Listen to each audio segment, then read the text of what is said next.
Manatra ny araba atoko kilasy toko vavy hoantsika izay manaraka izao fandarana manokana atao anaty izao fahitalavitra izao. Fandarana manokana izay nanasana ny mpanao gazety rehetra eto Fianarantsoa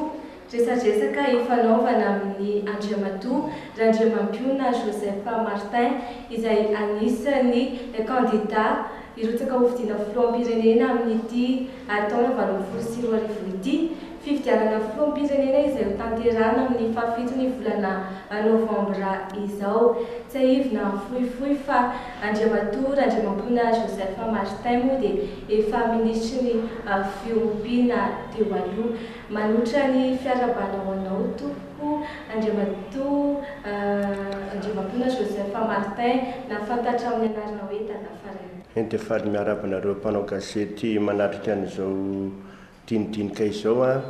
ary miaraba ihany koa nareo anatokantrano any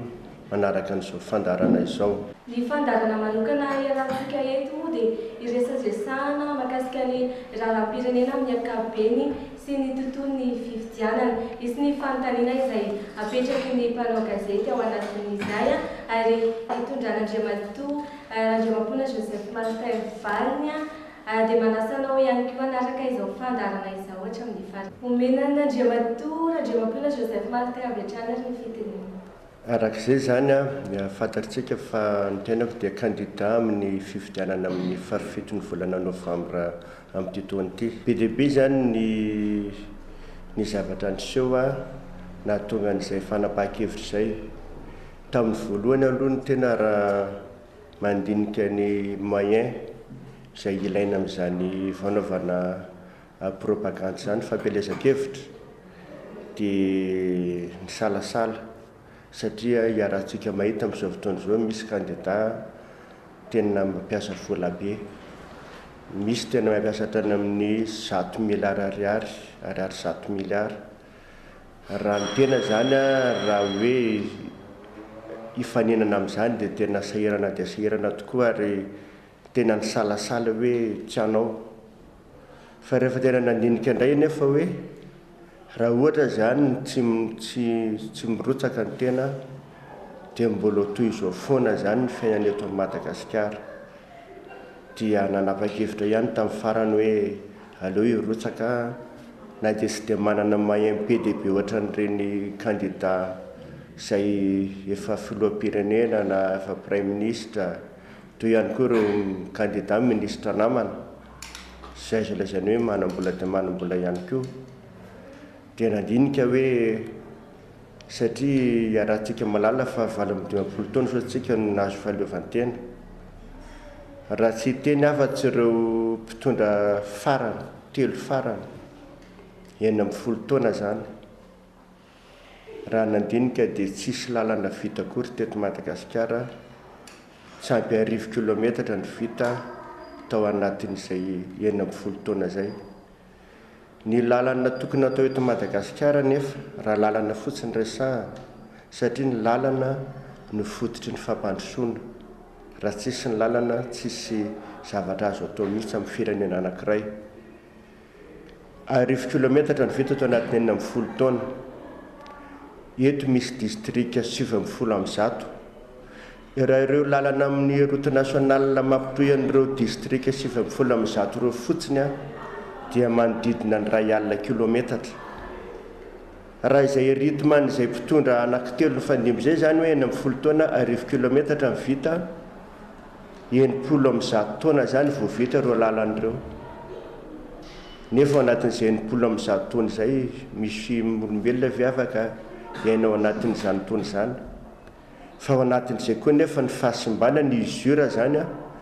dia mihoatra an'izany koa. Iarahantsika malala amin'izao fotoana izao raha misy ny fanamboaran-dalana teto Madagasikara hatramin'izay dia ireo lalana makany Dego, Tamatavy, Tuliara, ny RN7, RN2, RN1 sy RN4 ireo ihany no amboarina isa-taona eto. Izany hoe tsisy fanamboarana lalana vaovao fa dia tipotopin'ireo lalan'ireo foana zany natao teto hatramin'izay. Nefa raha hoe tena firenena mandroso izany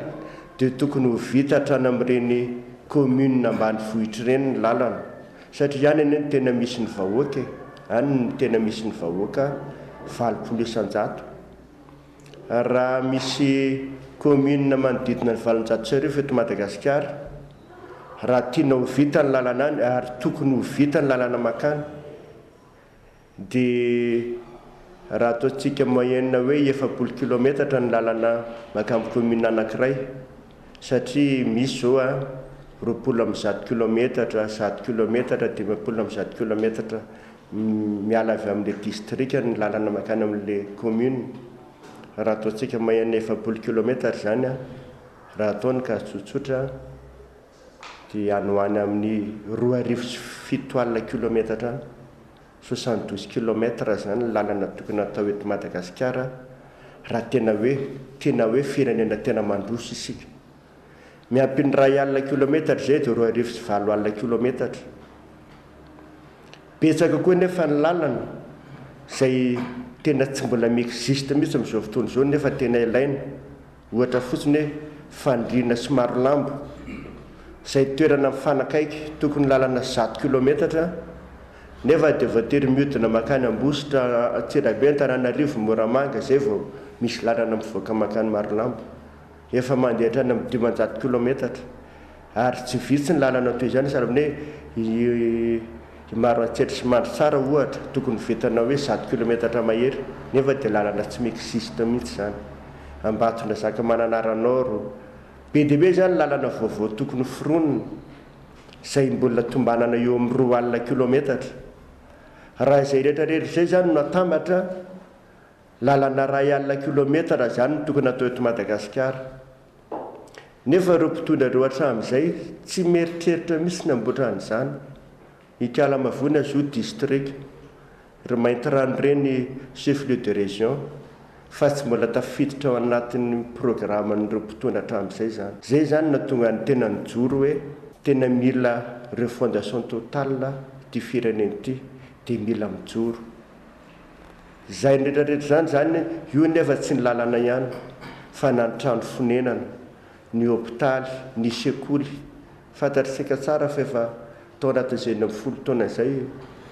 tsy nisy sekoly namboarina mihitsy teto. Zara angamba raha navita arivo tao anatin'izay raha nisy. Nefa ny sekoly ny tena fototry ny fahalalana sy ny fitaizana. Tokony manamboatra sekoly hatrany amin'ny 2,000 ka hatramin'ny 5,000 isan-taona zay vao feno sekoly hatrany amin'ny fokontany. Ny hôpitaly arahantsika malala fa ty firenena ngeza be ity dia manao évacuation sanitaire any amin'ireny nosy kely madinika any Maurice, La Réunion zay ampaharivon'ny Madagasikara. Raha 20 tapitrisa ny Malagasy olona ray tapitrisa no any nefa dia sika firenena goavany ity dia any manao évacuation sanitaire. Be dia be zany ny zavatra tsy mety ny fandriam-pahalemana efa arahantsika mahita indrindra isika eto Fianaratsoa sanandro dia tafiana amin'ny dahalo ary io dia mbola mafisiko foana fa ny mpitondra ihany manao an'io, ny mpitandro ny filaminana ny mamatsy basy miaro an'ireny dahalo ireny. Zany foana ve ny mbola iainana eto amin'ity firenena ity? Arahantsika malala ny vaky fasana isan'andro. Io nisy général ministre zay nisy rara zay teto Madagasikara dia nanontany mpanao gazety izy tamin'ny raharahan'ny mialatsiny raha manona anarana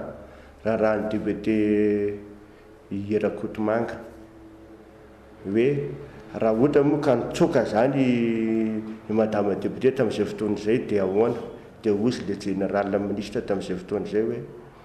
raha ny fahaizako ny fahalalako ny mpitandro ny filaminana eto Madagasikara dia tena mahay tokoa ka tsy ho afabela mihitsy ianao fa tsy maintsy ho tratra ianao. Manaiky an'izany fa ny mpitandro ny filaminana malagasy dia tena mahay ary raha reny misy mpianatra makany ivelany miaramila malagasy dia matetika major de promotion na iza eto ambony tany. Dikan'izay dia tena mahay mihitsy any mpitandro ny filaminana fa matotsy foana io dahalo io,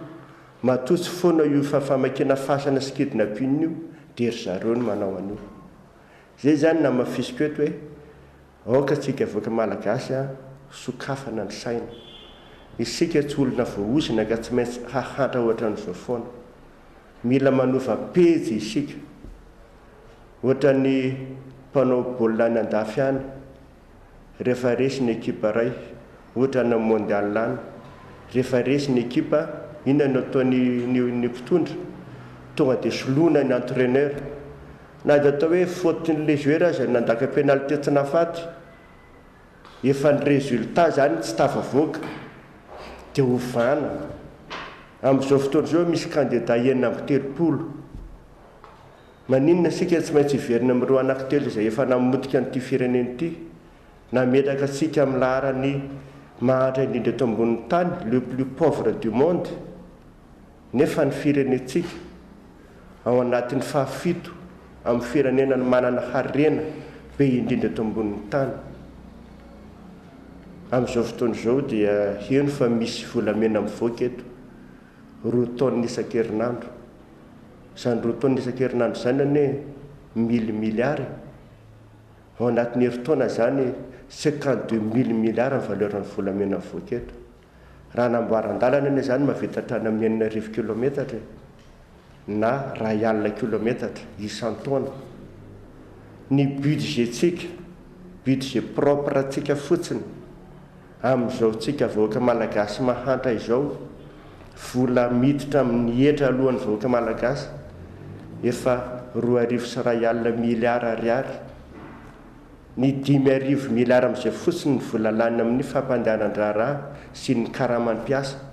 fa ny 7 milliards dia vola azo anamboarana zavatra izay ahavitana lalana 4 ka hatramin'ny 5 kilometatra amintsika vahoaka malagasy mahandro zao azy zany amin'izao fotoana izao fantatsika tsara ny amafy ny kolokolo eto Madagasikara fa raha misy mandoa vola ohatra hoe 10 millions de francs amin'ny impôt zany raha misy 5 millions amin'izay no misoratra miditra any amin'ny kitabom-bola mpanjakana raha tsara tantana zany ty fireneny ity mbola x10 foloena amin'ny zay vola miditra zay zany ny vola miditra fanjakana raha kotina zany mbola mety avita lalana 400 kilometatra tsika isan-taona PDB zany zavatra tsy mety eto amin'ity fireneny ity ary zay no natonga ny tenako hoe mila mijoro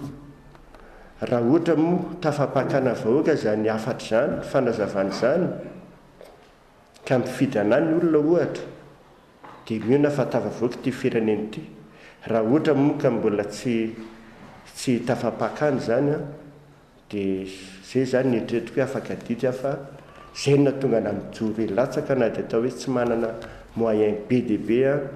afaka hifaninana amin'ireo candidat hafa azy. Ianao hoe fahaela nanana an'izay na hoe mibala sy ny sisa zay sa vo zao hoe latsaka fireneny nanomana fantatsika fa zay fandrosaka tamin'ny taona 2014 iny fifidianana tamin'izay fotoana izay tiako milaza eto fa efa tany amin'ny 2003 zany nanomana azy tamin'ny 2014 nandalinako ny zava-misy teto Madagasikara nanadiadiko mihitsy hoe inona daholo ny olana misy eto ohatra fotsiny efa niteneniko atsika teo hoe ny mpitandron'ny filaminana izay neverina hoe hitandron'ny filaminana hiaro ny vahoaka no manafika ny vahoaka isan'andro ary ny tena mampaleo dia isika eto Fianarantsoa mihitsy ny tena victime voalohany province Fianarantsoa ny tena sina ty atsimo ny tena poteny amin'ny asan-dahalo ohatran'izany any amin'ny fitsarana ina moa no mahatonga ny dahalo tsy foana voalohany mpitandro filaminana miaro azy sy mamatsibasy azy ny any amin'ny fitsarana koa raha misy tratra azy ireny ray volana dia mivoaka 3 volana raha ela indrindra izany hoe tsisy zavatra azonao hianterana intsony zany eto raha hividy tantely ianao siramamy gasy siramamy ny andro tokana raha hividy ronono velona ianao vovo-dronono asiana rano daholo ny hitanao eny an-tsena raha hividy zavatra lanjaina ianao raha hividy akondro eny an-tsena ianao raha hividy raika lao anao raha latsaka fefano azonao sisy zavatra marina intsony zany eto ny mpitondra fivavahana zay enteherana hoe mba hoe hitory ny fahamarinana sy ny fitiavana efa besaka ny resaka fisolokiana dia zay zany ny erazako amintsika hoe sisy zavatra antenaina intsony eto mila refondation totale ty firenetsika ty zany raha tena tiana ny hotafita ny tenanao hoe tamin'ity taona ity vanaovany eritreritran'izany rehefa nyteneniko to hoe efa tany amin'ny taona 2003 namola volan'izany za dia gaga hoe misy candidat ilatsaka filoham-pirenena amin'izao fotoana izao misy azy efa nitondra 5 taona dia izao izy va hoe handeha anatony any vahoaka hanontany izay zavatra ilain'ny vahoaka tsy izany no tokony ho izy fa matoanao ilatsaka dia efa tokony efa fantatro mialoha hoe zao dolodolo ny problemany vahoaka ka zao ny solution hitako dia zay za vao mieritreritra ny ilatsaka efa fantatro dolo izay problème rehetrarehetra zay 10 taona zany zao nanady adiko hoe inona problème vahoaka eto Madagasikara. Zany hoe toy izay na mandiny hoe ianao efa tao anatin'ity fitondrana ty na dia atao hoe ministra ny Filipina ianao hoe tsy mba afaka nanosy-kevitra n'izay zavatra rehetrarehetra nyresahana teo izay ho an'ny filoham-pirenena sa tsy tohiteny ianao sa tsy ninona mihitsy izay atao hoe sosi-kevitra entina hanatsarana Madagasikara izay sa ianao tsy nanome fa hoe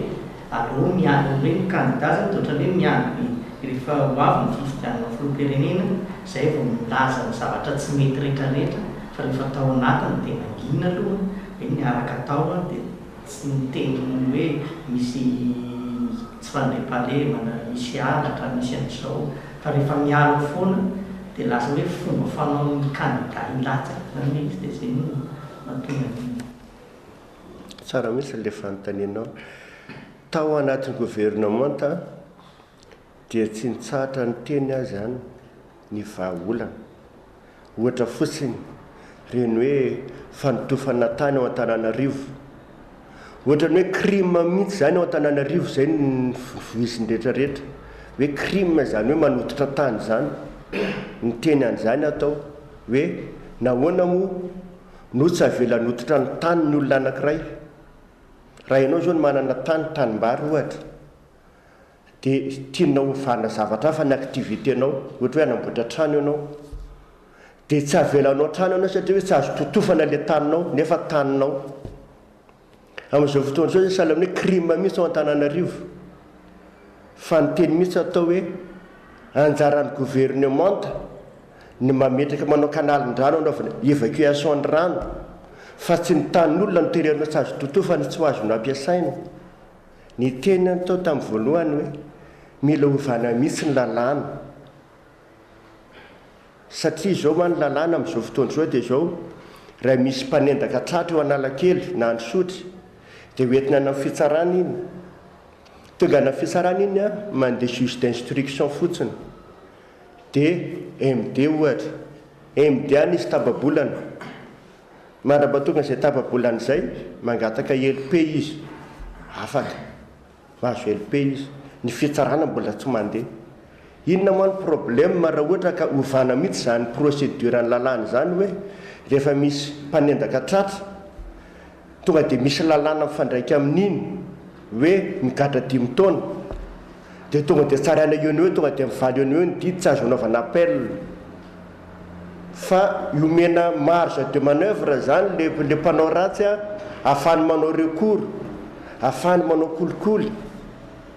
dia reny mpanendaka reny na midratra azy izy ray volana dia mivoaka dia niany mbola manendaka isan'andro mampijaly ny vahoaka isan'andro eto ny mehezany tena ny mehezany ministra rehetrarehetra tamin'izay fotoana izay tsy noenona zany tena tsy vetony hoe tsy inanona fa tena ny mery zareo eny mbola nataty aoriana ny ministra namana anankiray Maranto Jean de Dieu mialatsina manonona anarana izay expert amina droit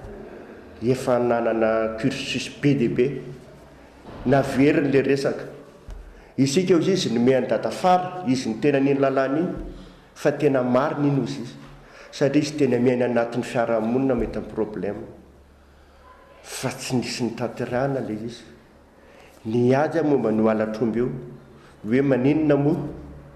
raha ohatra satria ny teny misy tao anaty conseil de ministre teo anatrehan'ny filoham-pirenena no ny teny hoe mampalelo misy no Andriamatoa filoha fa misy zanak'olona lahy tokana manano tena anankiray mananjanaka lahy tokana na alefa nanao stage na zandary alefa manao mission anatsimo voatifitry ny dahalo dia maty nefa ny dahalo fantatra tsara fa azo maîtrisenana io azo foanana io na dia efa sosikevitra tamin'izay fotoana izay hoe maninona moa raha ajanona tanteraka mihitsy aloha fivezivezen'ny omby ajanona mihitsy satria io omby rehetra atao amina mikamion rehetrarehetra soroana io dia omby halatra zato isan-jato io ny omby alain'ny dahalo ajanona kely aloha temporairement na dia hoe ray volana azy akana expérience hanafanana io dahalo tsy manana vision ianao hoe apetrapealana zany rehefa tsy memonana io sa dia miandrina soina ka tsisy tokony ka tsy tokony izay leo izy tsy voatera mihetra-pialana fa nanao ny adidiko tamin'ny mahaministry ny élevage azy zay fotoana izay zany afaka mampiseho sy miady mbola be deaibe ny lalàna ny adiovako tao be deaibe fa zany hoe tsisy miaino anao zany fianao ministre dia zay tandrifanao zany nataonao satria tsisy mihitsy zany tena hoe 100% tsisy ny anona ndresaka niady ny anambarana ny lalana ito akalamavony io niady ny anambarana tao hoe nisy fotoana azy atao tao Ambohimasoa tao ny ancien rehetrarehetra nisy lalana anambarana ny carobin Ambohimasoa iny dia mba niady tamin'izay fotoana izay hoe mba misy lalana 2 kilomètre ao amin'ny tampotanana any Ambohimasoa ve mba azo amboarina fa tsisy miaino an'izany ianao niady an'io kalamavony io niady ny lalana makany Masoa be etraretinao moa hoe 40 taona za raha lalana 1000 kilomètre ny vita dia isika ve mieritreritra hoe ho vita ny lalana makany Masoa be laka misy ny tena mahaditra makany Voamba amin'ireny commune lavitra rehetra ireny i kalamavony azy district tsisy manamboatra tsy mbola ao anatin'ny eritreritra ireo zany nataoko hoe any amin'ny 30 taona mbola tsy ao anatin'ny kajiny zany hoe anamboatra ny lalan'ny kalamavony zany resaka fantanteraka mihitsy tokoa mahakasika ny ataontsika hoe tolona syndicale zany izay mavaivay amin'izao fotoana izao isan'ny be dia be no fampanantenana omena ny olona manodidina izay isan'ny olana tena sedraina ohatra izao miresaka asa-panjakana ny mpitandro filaminana lazaina foana fa tsy ampy nisy mpitandro filaminana no amin'ny resaka fahasalamana ihany koa no amin'ny fampianarana sy ny sisa miresaka refondation totale ianao inona le refondation totale hoentinao anatin'izay sihatry ny asa-panjakana sy fitakina syndicale ataon'izy izay tamin'ny première république ny mpampianatra tany amin'ny EPP dia afaka mividy tomobile amin'ny karamana tsy eto Ambohimasoa dia tena nahita mihitsy ny fampampianatra directeur ny EPP tena mividy tomobile vaovao izy amin'ny karamana ao anatin'ny programme anasako zay efa nazavaiko teo izay hoe isika manana ny budget ampy ahafana manao lalana 10,000 ka hatramin'ny 1 kilomètre isan-taona ny fanamboarana an'izany lalana izany raha ataontsika hoe hianamboatra lalana tsika atao hoe 10,000 kilomètre fotsiny raha izay no atao kaja eo anatin'ny 5 taona tsika mavita 10,000 kilomètre vita tanteraka mihitsy ny lalana le tena hoe principal fanamboarana izany lalana 10,000 kilomètre zany dia efa famoronana asa mihoatra ny tako hoe 10 mihetsy isan-taona na tonga hatrany amin'ny ray tapitrisa miaraka amin'ny emploi indirect zay zany dia apakatra ny fari-piainan'ny vahoaka faharoa amin'izao fotoana izao dia rahantsika mahita nisy tantara ray teto amin'ity fireneny ity vaingana iarahantsika nalala tsara nisy an'ilay ramatoa mpanolotsaina ny filoham-pirenena tratra nitondra 3 millions euro tany France rahantsika nahita iny zany 3 millions euro zany 60 milliards ohatran'izany ny vola tomin'ireo mpitondra ireo isan-kerinandro eritreretinao hoe izany vola tomina ny ivelan'izany zay anamboarana trano any Dubai France any ndafy rehetrarehetra any raha izany tsy mivoaketo fotsiny dia apakatra ny sandam-bola malagasy zany keny mahatonga ny volantsika mitotongany satria ny vidin'izany volamena 1 milliard isan-kerinandro zany tonga dia anandafy any ny vidin'izany tsy miverina eto zany dia reny zany a no fehezina ny vidiny ny arenakivony tanyntsika tokony tsy hivoaka fanjakana ny tokony fe azy tsy homena tsona ndreny vahiny reny fanjakana ny manondra anazy direct sy na guichet unique dia aodolo ny malagasy mpitrandraka no mandefana izy amin'ny vidiny tokony ho izy fa tsy ararotina koa ny tantsaha dia ny fanjakana amin'izay no manao ny fanondrana anazy dia mivola 100% miditra ty amin'ny ata hapakatra ny sandam-bola malagasy zany za miteny aminao fa raha tsara tantana zany rehetrarehetra zany tsy isenimbolana dia tafidina 2,000 euro io ary ahidina io ny volantsika mety hoe 5 taona mety hatanjaka hoe mety hitovy lanja amin'ny dolara na ny euro izay dia hiakatra ny farim-piainan'ny voaka malagasy ny pouvoir d'achat lasa miakatra tonga dia miakatra hita mihitsy zany hoe tsy dia mila hoe ampakarina loatra le karama raha mitenan'izany mety isy interprété indray hoe tsy ampakatra karama ho ny datafara fa na tsy miakatra zany karama mampiasa mpanjakana hiakatra ny fahefa-mividiny satria raha ohatra ka amin'izao fotoana izao izy hividy télé mety hoe 3 millions amin'izay fotoana izay mety hoe 300 000 dia efa mahazo satria ny volantsika miakatra ny sandana dia miakatra zany ny fahefa-mividiny voaka malagasy ary ny fampidirana mpiasa-panjakana vaovao hoe amenona ny reto isalazaina fa tsy amin'ny foana ny amin'ny fampianatra ny amin'ny fahasalamana sisisa loto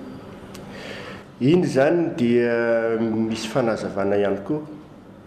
tadiditsika tsara tamin'ny fitondran'ny Andriamatora Valomanana ny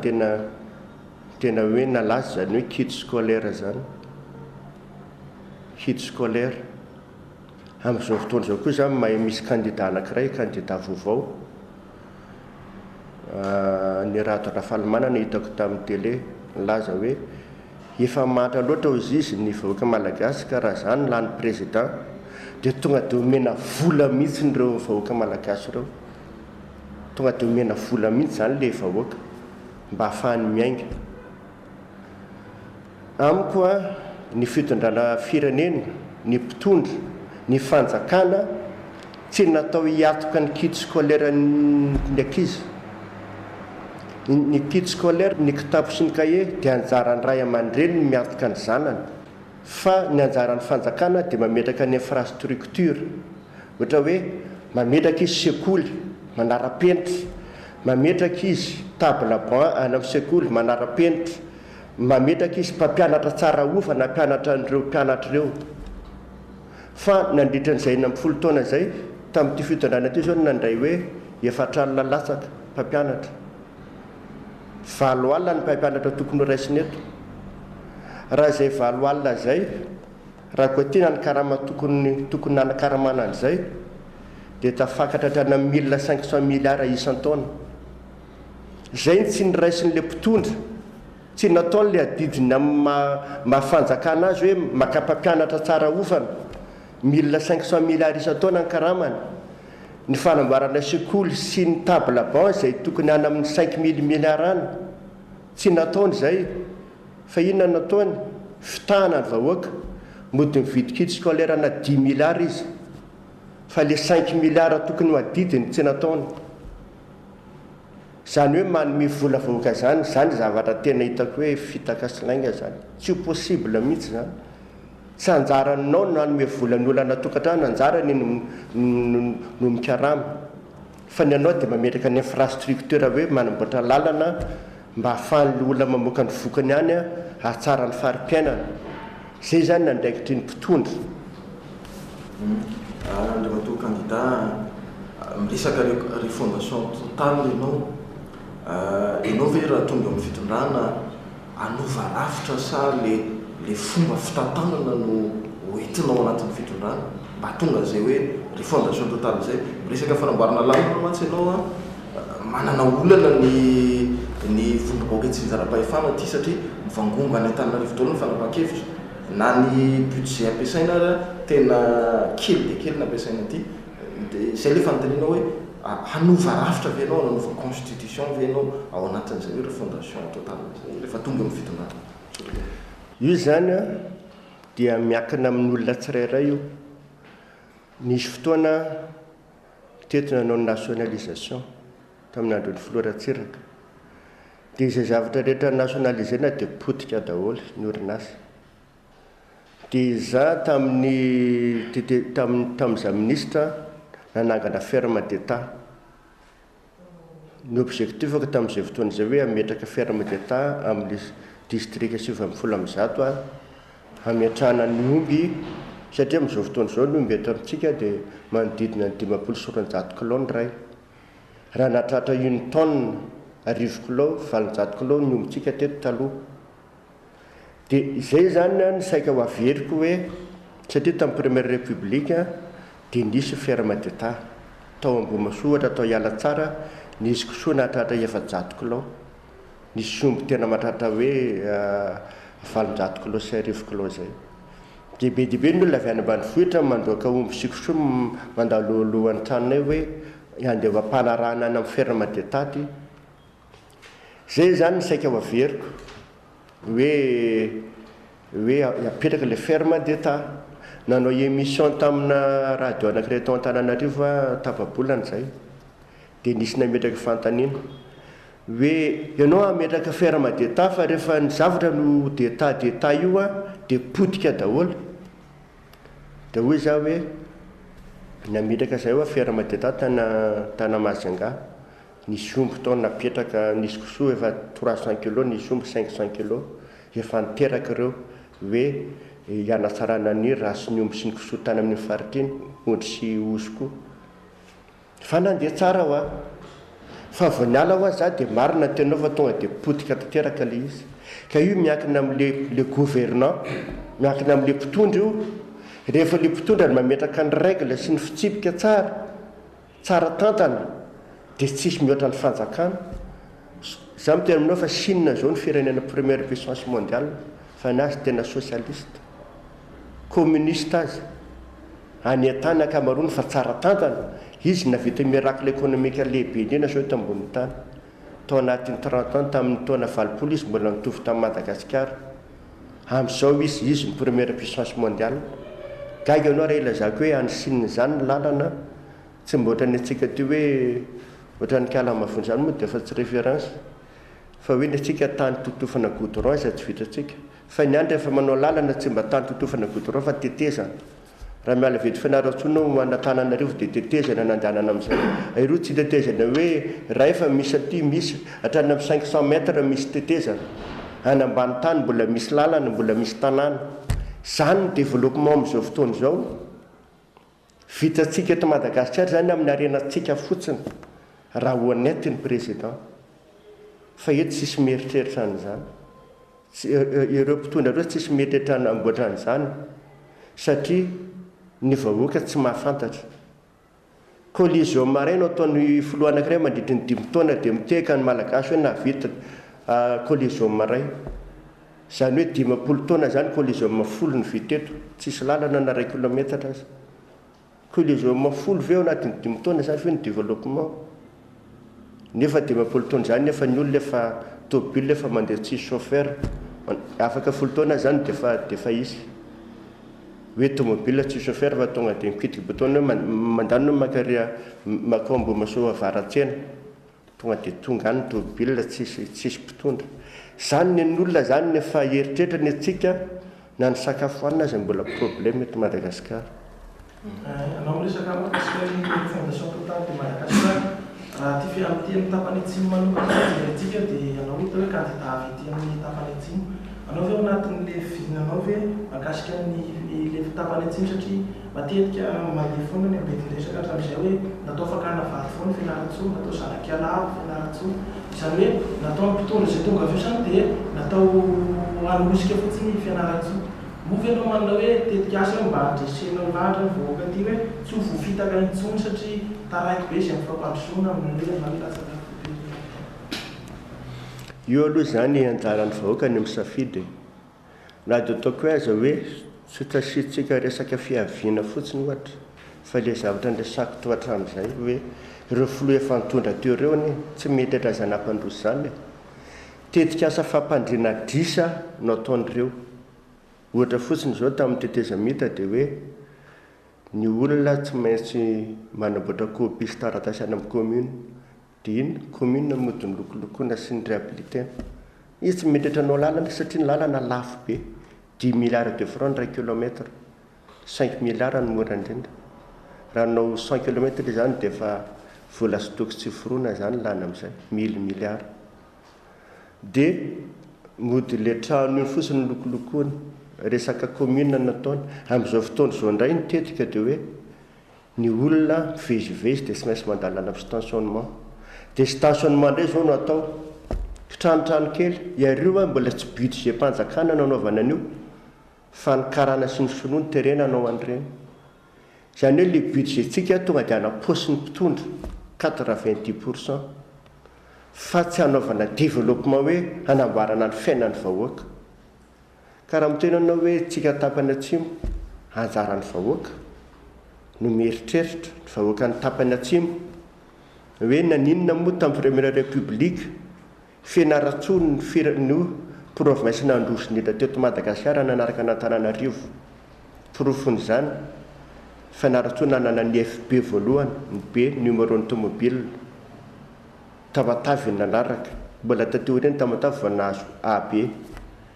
Vao niditra ny filoratsiraka izay avy eo Tamatavy,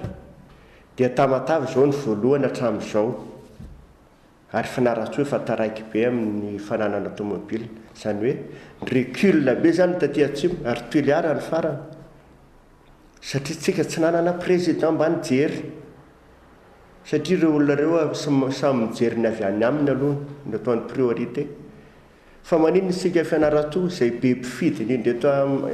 eto Madagasikara no anosika ny zanak'ala hafa foana. Raha ataontsika aza hoe supposeko raha ataontsika hoe samy ratsy ireo, ary ireo tsy mbola nisy tsara na iray azy ireo olona nitoanan'ny Fianaratsoa ireo fa mpangalatra sy mpamono olona ireo. Eritrereto hoe tsika izao no vonoina amin'ny asan-dalo isan'andro. Fianaratsoa ny tena mijaly amin'izany. Dia mbola ireo foana avy eo no mbola toanan'ny province ny Fianaratsoa sy Toliara. Toliara sy Fianaratsoa tena potika asan-dalo isan'andro. Tsy andro tsy alina. Anjaran'ny vahoaka no mieritreritra any izany. Misy paikady entinao foanana izay rehetrarehetra izay hoe amin'ilay hoe Fianaratsoa hoe izao hoe entinao hoe tsotra be izany. Le resaka insécurité dia mbola averiko ihany. Ny mpitondra manao an'io, mpitandro ny filaminana. Fa miteny aminao za apetraka fotsiny ndraiky tababoloana dia foana tanteraka. Voanao teny président tsy te hanao an'io. Satria président ito hatramin'izay dia mameno paosy, dia ny miaramila koa izany manao ny ataony, nefa ny miaramila no miaro anazy. Dia avelany hanao ny ataony ny miaramila, avelany manao dahalo satria samy mangalatra ny tandrify azy. Izay ke ny fomba niotandrana teto hatramin'izay ny ministry ny minina mangalatra ny minina rehetrarehetra, ny président manao ny affaire rehetrarehetra ataony. Eto izany tsy mbola nisy mpitondra ny eritreritra mpandroso fa hangalatra sameny paosy zany ny tena programme an'zareo dia manao kabary fampandriana drisa. Ahoana moa no atokisana zany, atokisan'ny vahoaka hoe hidada fara andriamampiomina dia tsy mitovy amin'ireo candidat rehetrarehetra izay milatsaka tsy hanao an'izay. Misy teny ray aman-dreny izay manao hoe ny asa vita ny fampitsarana. Zahay efa ministra, tsara amin'ny asako hoe inona nataony dada fara tamin'izy ministra. Ampatsiahivo kely fa 18 avril zahay no voatendry ministra. Tsy nisy vola tao satria ny budget LFI loi de finances initiale efa lanin'ny gouvernement tateteza mita. Tsy hita izay nanjavonany fa lany. Dia 0 ariary zahay tao. 31 octobre zay vao nivoaka ny LFR. Volana novambra zany vao azo nampiasaina. Volana janvier zany no nitsoahana. 2 volana zany nampiasaiko an'izay LFR zay aparivo ny budget. Ray aparivo ny budget ny tantanako tao. Ny ano anisan'ny kely tamin'ny budget. Raha anatin'ny budget ny ela zany dia aparoa arivo. Fa nareo eto Fianaratsoa, tsika eto Fianaratsoa mety niboaka. Goavana anao iboaka io efa io zany ferme d'etat napetraka hoe misy trano ngezabe anaky 9 aho. Io nyetreretina hoe amiatrana ny omby tsara karazana sy ny kisoa sy ny gana hatramin'ny vorona zany nyetreretina tao dia efa nambolena ny brakarea le bozaka tsara karazana ho sakafo ny omby efa vokatra ny katsaka provandire efa vonona ny salle de classe anankiroa tao ny anankiray a formation direct ho an'ny mpianatra ny anankiray a ho an'ny tantsaha izay efa miainao anatin'ny fambolena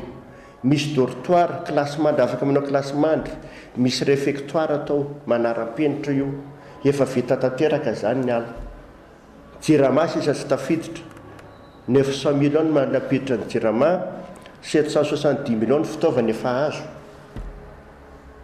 amin'izao fotoana izao moa dia saroko manokana le directeur ka tamin'izay fotoana izay no nitendreny zareo directeur amin'izao a mba nitoizany any le izy a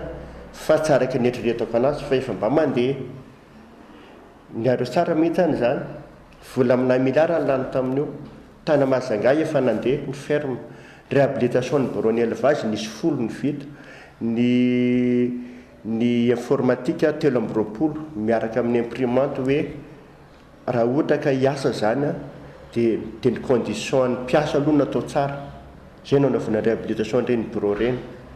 dia ohatran'izay koa nanao tsena izahay na dia tsy tao anatin'ny domaine ny élevage zany na vita tsena ny mananjary fort berger fanadiana abattoir maro ao anatin'ny 2 volana miaraka amin'ny budget ray aparivo navitanany zany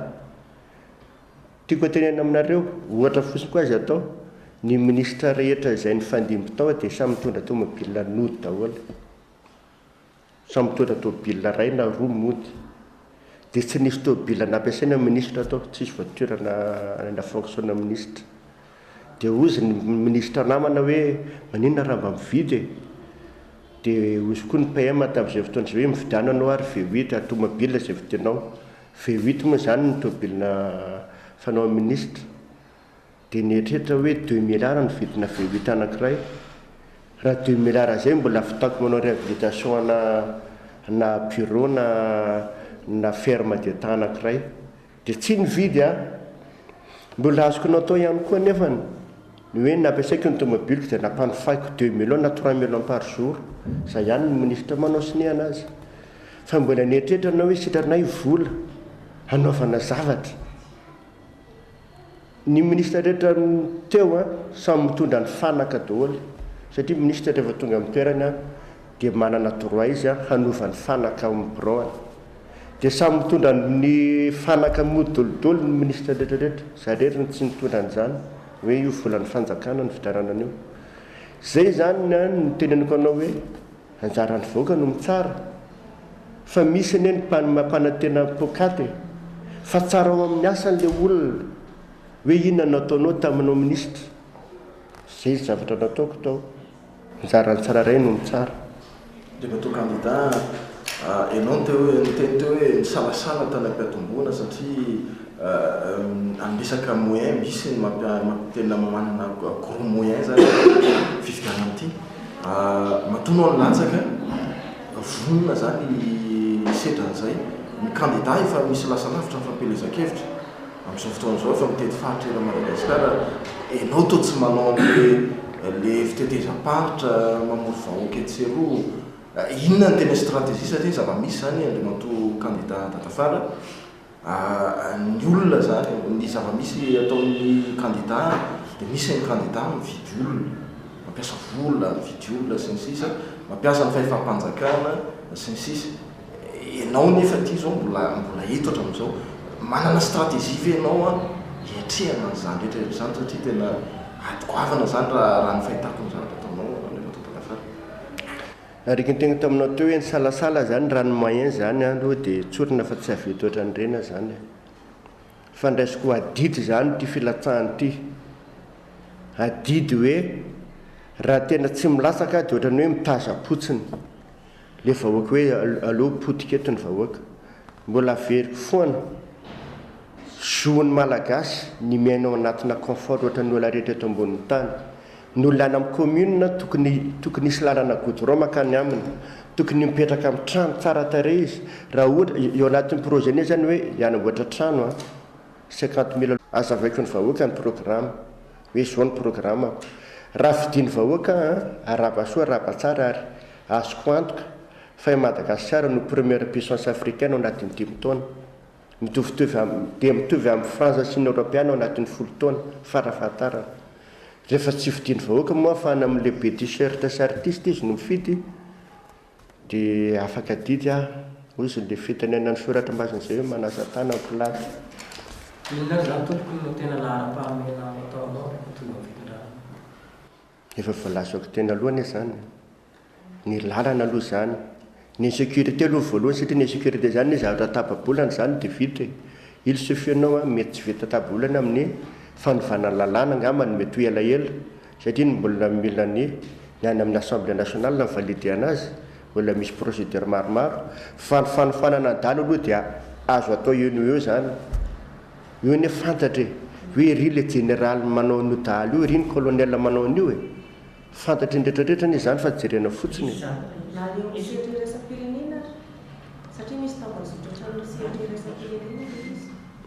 Ny sedry raisam-pirenena be dia be ny olona diso hevitra hoe ny io anie ny anan-dafo no mibaiko ny eto za zany sy dia mino an'izay loatra. Io ny président de république no tompony teny farany rehetra tompony diso zay rehetrarehetra amin'ny firenena misy azy mikohatra anao fotsiny io le budget 60 000 milliards ny président nge no mitsinjara iny budget iny hoe tia makato amin'ny lalana tia makato amin'ny fiompiana tia makato amin'ny agriculture izy no afaka mibaika andreo ministre reo hoe tia ny objectif tsy maintsy vity ty hatramin'izao tsisy idiran'ny communauté internationale zany nakely azy ny idiran'ny communauté internationale dia rehefa mangalatra be loatra le mpitondra ka tsy voafehiny tsony ny administration eo izy vao mametraka condition amin'izay hoe zao atao korotana ny ohatra ny mapara ny korotana ny tim alaminy reo meo seza izy dia mipetraka zay nandraikitry ny any ivelana fa ny fampandrosoana ny firenenao dia anjaranao raha ohatra tongotonga avy any ohatra ny amerikana meo anay ny pétrole re meo anay ny volamena sy vatsoa teo izy ny sinoa président no midécide an'izany hoe tsikatra pétrole ty tsy ho vitanay ny miasa an'ity omena ianareo ny 30% dia anay 70% ho an'ny firenena ohatran'izay ny volamena sy vatsoa fa ny ataon'ny mpitondra hatramin'izay dia ohatra hoe tia ny pétrole dia izy tsy mirarahana io fa tonga dia hoe io meo anao tia meko anao 10 millions de dollars ohatra na 2 milliards de dollars menao anahy dia meko anao io zay zany zava-nisy teto hatramin'izay fa ny any tsy hibaiko anao mihitsy fa anao ianao ny décideur ny président ny décideur fa ny président tsisy fitavatany-drazany fa tonga dia hoe menao 2 milliards de dollars dia meko anao io fa ny tokony ho izy dia hoe zao ny coût d'exploitation an'io zao ny amortissement an'io zao taona zao zany menareo anay menareo ny état menareo 50% amin'io zay na 60% ny action amin'io ny firenena malagasy dia ny 40% ho anareo zay ny tokony ho izy fa tonga dia mihitsy fotsiny menao 2 milliards de dollars dia meko anao zay ataonao ao. Isan'ny zavatra ataontsika hoe maharesaratra ny mifidy koa tompony ataontsika hoe ny ekipa miaraka amin'ny candidat anankiray azo fantarina fa izy manohana anao amin'izao fotoana zao entreprise sisisa zay mety hoe miara-dia aminao ihany koa. Tadivary loatra amin'izao dia ny parti RTM zany aloha zao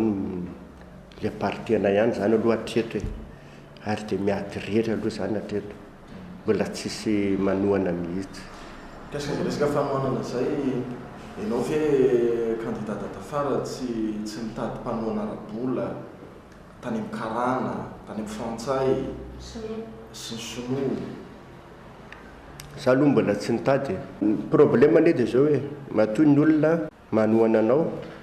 dia mitady intérêt be dia be izy zany aloha tsy problème amina zany sisy problème zay nyteneniko teo hoe miankina amin'le président io anie io iny azonao atao hoe nitadiavin'ireo firenena any velan'ireo io tsisy hoe anjely sy devoly zany reo, tsisy anjely sy demony reo fa mitovy daholo. Matoa tongeto ny sinoa dia mitady intérêt izy, tongeto ny amerikana mitady intérêt izy. Inona ny intérêt azony sy tononao aminao? Fa anjaranao président no mila manana personnalité hoe par rapport amin'izay conflit d'intérêt zay. Ny amerikana mitady pétrole, tsika tsy manana volana hoe na ny technicité anaovana an'io.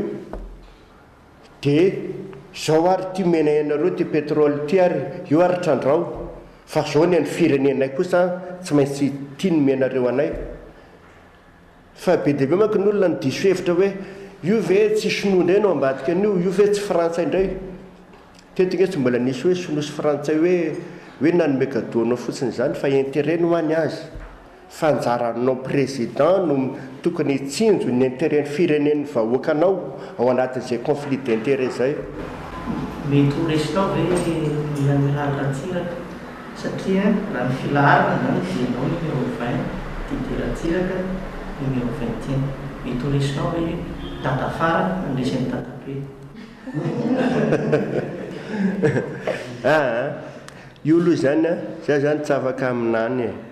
hoe fifidianana io. Amin'le soan'le olona mantsy mifanakaiky nareo hoe ty dada fara, ty dadabe,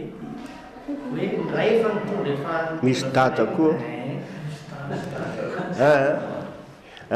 Za aloha zany tsy afaka aminany. Anjaran'ny vahoaka no misafidy. Enina amin'ny telopolo ny candidat. Sarotra amin'any ny teny hoe ianona ny voalohany amin'io dia ianona ny faharoa, ianona ny fahatelo, fa sy safidy ny vahoaka io. Ny olona anie no mifidy. Ataonao ahoana moa ny aminany hoe Jocelyne na Rakoto na hifidy anahy na hifidy an'ny dadabe na i dada. Samy manana safidy ny olona, sarotra zany ny tenan'izany. Ary io ny candidat koa tsisy azona sous-estimena na hoe fa matoa manao dia samy mahasady ahoana. Misy candidat tany aloha rehefa tamin'izy filoham-pirenena dia hoe hozaraina 4 lesa tokantrano ny vahoaka malagasy. Aminao indray zany ohatra hoe landa da fara dia hozaraina lecteur isan-tokantrano. Eo amin'ny resaka fandrarana ina le fondation entinao zany mba ahafahany rehetra mba afaka mihaly sy manao izay fampiasana zay. Zay ilay teneniko hoe ny anjaran'ny mpitondra dia mamelaka infrastructure. Ny infrastructure tenena zany raha hoe physiquement izy dia hoe ny lalana, trano, sekoly, hôpitaly. Fa infrastructure ihany koa ny lalàna, les règles. Io zany apetraka mazava tsara. Fa io anie lazaiko anao rehefa tena mandeha zany fa fanamboarana lalana sy trano sy ny jiro électricité tokony hoe misy isaky ny commune sy ny fokontany zany ange création d'emploi tena goavany. Amin'izay asa be dia be zay dia hiteraka ho azy ny industrie isan-karazana. Isika amin'izao fotoana izao be dia be ny malagasy, teneniko teo hoe ny malagasy no anisan'ny intelligent indrindra eto ambonin'ny tany.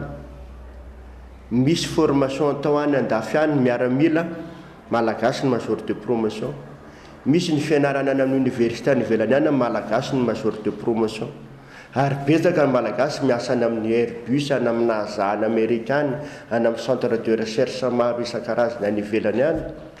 Ireny mety hoe any États-Unis izy mikarama 500 millions de francs, misy zany.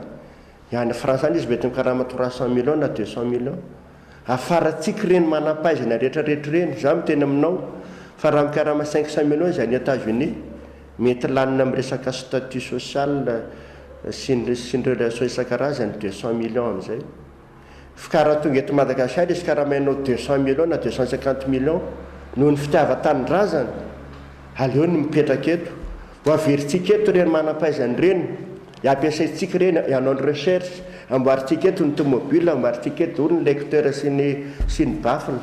Amin'ny mampararah avao hoe fa nisy chantage nataon'ity fanjakana tamin'io.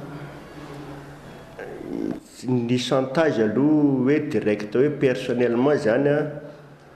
tsy dia tena nisy, fa misy kosa zany ny lalàna tena tsirarina izay anisan'ny nahavery vola be dia be anahy, izay mila fanarenana be dia be tamin'ity firenena ity. Be dia be ny malagasy baky eo amin'io ataon'io douane io. Meko ohatra anao rehefa makany andafy anao ka tonga eo vato dia mitondra vola ohatra hoe 100 000 euros valerina 2 milliards ohatra. Misy 50 000 amin'izay ny tsy déclaré fa alainy zareo dolodolo io vola 2 milliards io. Nisy lalàna an'iza teto tamin'ny fidina filora Valomanana, satria dia ararotina fotsiny zao zany ianao, ary raha makeny vato eny ianao dia mitenanao fa misy fotoana dia tena savainy zareo hatrana paosy, misy azy tena hoe any amin'ny fitoerana intime mbola misy tsapainy zareo,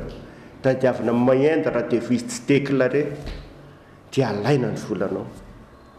Zany ny fombety, nefa ny any ivelany any ianao tsisy misava vola zany mandeha mivoaka, fa dia zany ny famotena be dia be mpandraharaha tena baky. Zao zao nisy namana zay tena very vola izy, nandeha izy dia 80 000 euros dia tonga tany Maurice tany izy dia tratran'ny autorité tany Maurice dia naveriny taty amin'ny douane tatelo izy dia tsy hita. Baky misy le raha matoa dia lasa piasan'olo izy amin'izao fotoana zao. Betsaka zany ny zavatra tsy mety eto, fanarotapahefana zany ny tena zavatra misy eto amin'ity firenena ity, tsy mitsinjo mihitsy ny vahoaka. Fa raha vao mahazo fahefana dia ampiasaina daholo le fahefana io angalarana amin'ny olona. Firy moa ny ministre maka vola amin'ny concours, ireny concours na administration ireny na directeur, tsy afaka akory le olona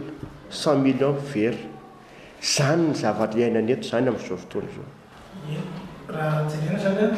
ny candidat eny amin'ny telopolo mpifaninana amin'ny fifidianana fiterana avy Madagasikara,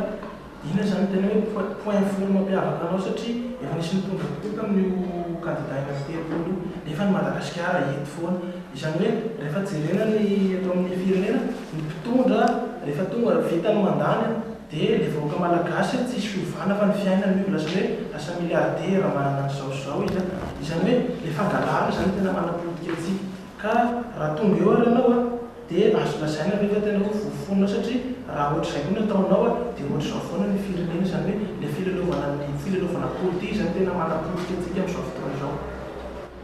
Io zany dia ny vahoaka aloha no mila misaina. Be dia be masy ny olona miteny manome tsinona le mpitondra hoe re mpitondra ao dia tena manapotika mihitsy, dia ka ny problème avy any amin'ny vahoaka, satria ny vahoaka dia na dia tsy manao azy izy, zany lazaiko anao hoe collision maray mandritry ny 5 taona, dia zay dia derain'ny vahoaka hoe tena navita collision maray izy 5 taona. Dia izay no mahatonga ny mpitondra rehetra hatramin'izay tsy manao ninninna fa mangalatra fotsiny, satria izy hoe io nge na tsy manao azy ianao dia mbola tokafany vahoaka foana hoe mahavita. Na dia tsy manao lalana mihitsy azy izy mandritry ny 5 taona, 100 km natao ny 5 taona, dia ozy ngasy navita lalana 100 km izy. Raha raisiko amin'ny mpianatra le izy ohatra, raha ny cursus ny fianarana eto Madagasikara, mianatra 12 taona ianao dia maka bac, mianatra 15 taona ianao maka licence. Dia nisy mpianatra iray zany nampidirina ny anatra 5 taona izy, nampidirina ny anatra afaka 15 taona, 20 taona izy, naina maka teny sy manoratra izy dia mahay table, tsy mbola mahay matematika izy, tsy mahay nina ankoatran'izay izy. Dia ozy ny gasy hoe tena na izy ka izy nke niditra ny anatra atao tsy naina maka teny izy hoe izy mahay mamaky teny. Fa le malagasy netrehatra hoe tokony efa manana licence ane izy, tsy haiko raha azonareo ny tiako tenenina. Izany hoe ao anatin'ny 5 taona tokony lalana 5,4 kilomètre ny vita, sekoly 5 alina, fa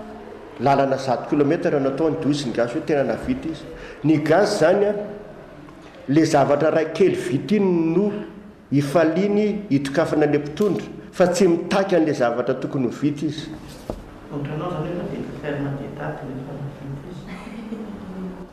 Ka zany hoe par rapport au temps hoe 2 mois navita ferme d'État anankiroa goavana miaraka amin'ny centre de formation pour venderie, misy réhabilitation na jerenao tsara zany bureau-ny élevage mananjary zany, tsara tare zany. Ny ao Moramanga, ny any Morondava, tsara tare zany. ny informatika 3 complet miaraka amin'ny imprimante anatin'ny 2 volana budget 1/1000. Ny politika ny fanabeazana izay nasiana fanovana amin'izao fotoana izao raha ianao tokony eo hanohy an'izay fanovana izay dia sa hijanona ny politika fampianarana taloha.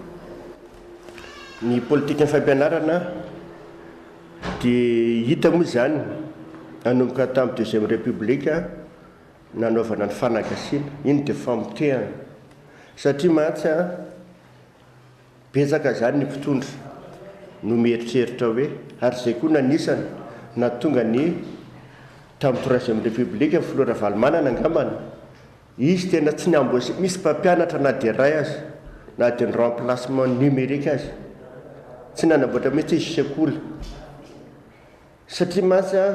tamin'izany fotoana zany nieritreretin'ireo mpitondra ireo dia hoe raha tena tiana ny hipetraka amin'ny fitondrana mandrakizay dia apotehana aloha zany ny intelligence ny mpianatra ny olona mba tsy ahay dia nizana ny potehana mihitsy zany ny fampianarana teto Madagasikara natao ny fanagasiana tamin'ny 2e république izay tsy nitondra voka-tsoa satria amin'izao fotoana izao ny frantsay moa zany nefa tsy natao tsony tsy mahay teny frantsay ny gasy nefa tsy mahay manoratra teny gasy koa nefa malagasy amin'izao za miteny aminao fa nde mandeha zay tamin'izay terminal tato amin'ny lycée tato monsieur Berkma zay miprofone mpanoratra fandaharan'ny mpianarana zay andao izy anao dicté tsika raha pitsika miomanina reo dia za moa somary mpitabataba mpianarana zay taloha dia mea dia eniny inona mampime anao dia aty amin'ny terminal avy eo raha mbola anao dicté ihany ndao izy fa roatra anao mihoatra ny 20 fautiny ianao dia tsy omeko izy ny convocation ny bac anao fa raha latsaka ny 20 fautiny ianao dia omeko ny nandeha ny dicté nampisin'iny 4 page 50 faute ny kely indrindra atao ampianarana 50 faute fa mesoran'Andriamanitra ny anazy 0 faute zarery zay mpianatra frera masy taloha dia malahy tsara n'le grammaire tiako tenenanao amin'izany sady tsy nahay teny malagasy ny mpianatra malagasy no very le fahaizana frantsay fahaizana teny pirenena izay fototry ny développement personnel satria ny fahaizana teny frantsay sy teny anglisa na aizan'ny mpianatra monsieur documenté mampitombo ny fahalalany ka ao anatin'ny programme anasiny koa ny hoe averina mihitsy zany ny expression française atrana amin'ny karabola tokony mahay teny frantsay mahafehy teny frantsay ny mpianatra amin'ny CP mahafehy teny anglisa any amin'ny 3e mahafehy 3e langue any amin'ny bac. Sanatry tsy lany ianao hanao candidat dia hanao ministre indray raha karika ny zava-misy zay zany no amaretana zay fa zao mbola tsy fantatra mihitsy tamin'ny farany teo za tsy nanana préférence na candidat fa samy niatso anahy na i docteur Robinson na ny tato amin'ny ankilany dia teo nandanjalanja hoe iza ny tokotiko iarahana arakaraka ny sy négociation eo arakaraka ny zava-misy raha ohatra ka le telo vokina ataontsika sanatria tonga ao anatin'ny 2e tour dia inona no mety soanao mety tsy hamoana candidat aleo misy aloha avy li satria mbola tsy fantatra na le numéro 36 na le numéro 1 na le numéro 15 no 2e tour eo fa dia aleo aloha iarahantsika mahita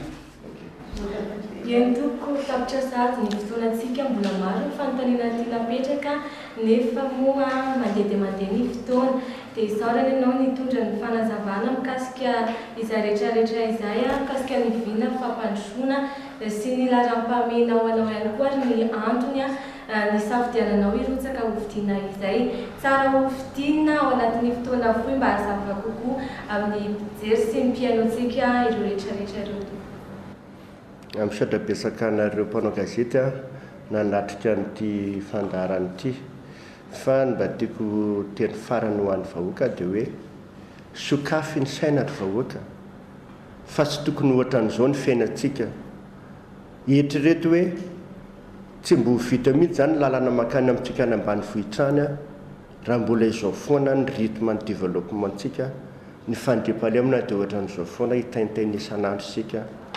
ka dia mahaiza misafidy. Isaorana be dia be Andriamatoa Andriamampiona Joseph Martin natotry ny antoko RTM niara-tapa tamin'ny mpanao gazety eto Fianarantsoa. Isaorana ihany koa ny mpanao gazety rehetra nandray anjara tato anatin'ny izao fandaharana manokana izao. Mbola tsy ao anatin'ny fotoanan'ny fampelezan-kevitra isika fa tsara ho tsivona ihany fa lalana faharoapolo i Andriamatoa Andriamampiona Joseph Martin. Makasitraka antsika rehetra amin'ny fotoana manaraka indray velomatoa.